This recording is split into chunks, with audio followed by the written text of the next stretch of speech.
So I'm sure many of you are aware of the recent feminist protests outside of the University of Toronto. In case anyone doesn't know, the protests were staged by feminists who were dissatisfied at Warren Farrell speaking at the university.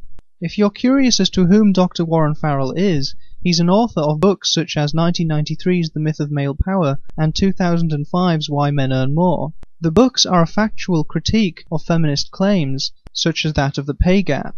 Warren Farrell is a very approachable individual and easy to discuss with, as I'm sure this clip will demonstrate.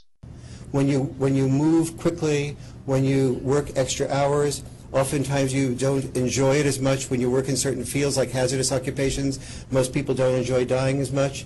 And so the outcome of doing these things that earn more money do not necessarily lead to a better life. So I interviewed top women who have succeeded in the world in terms of financial success, and I say to them, if you were to talk to your granddaughter and advise her as to what you would do over again, what would you do differently, what would you do the same? I always say granddaughter because your children never listen.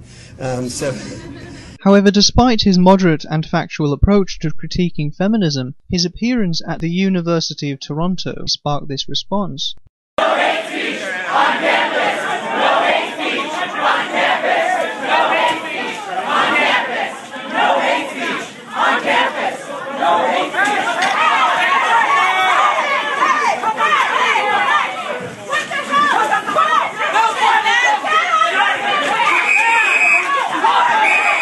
They repeatedly yell, "No hate speech on campus." The idea that any of Farrell's work counts as hate speech is absurd, and when pushed for a reason why they are protesting, one feminist came up with this. Perfect example of what is wrong with these so-called men's rights groups and why people need to take care and take note of what's happening within our communities.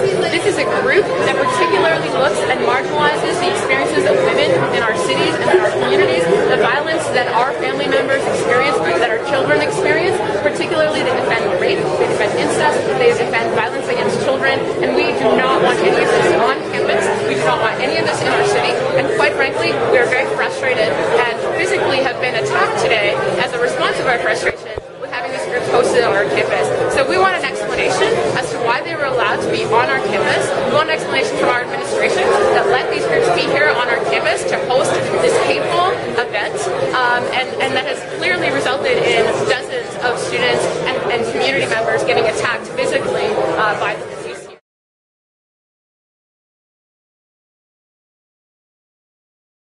And so the outcome of doing these things that earn more money do not necessarily lead to a better life.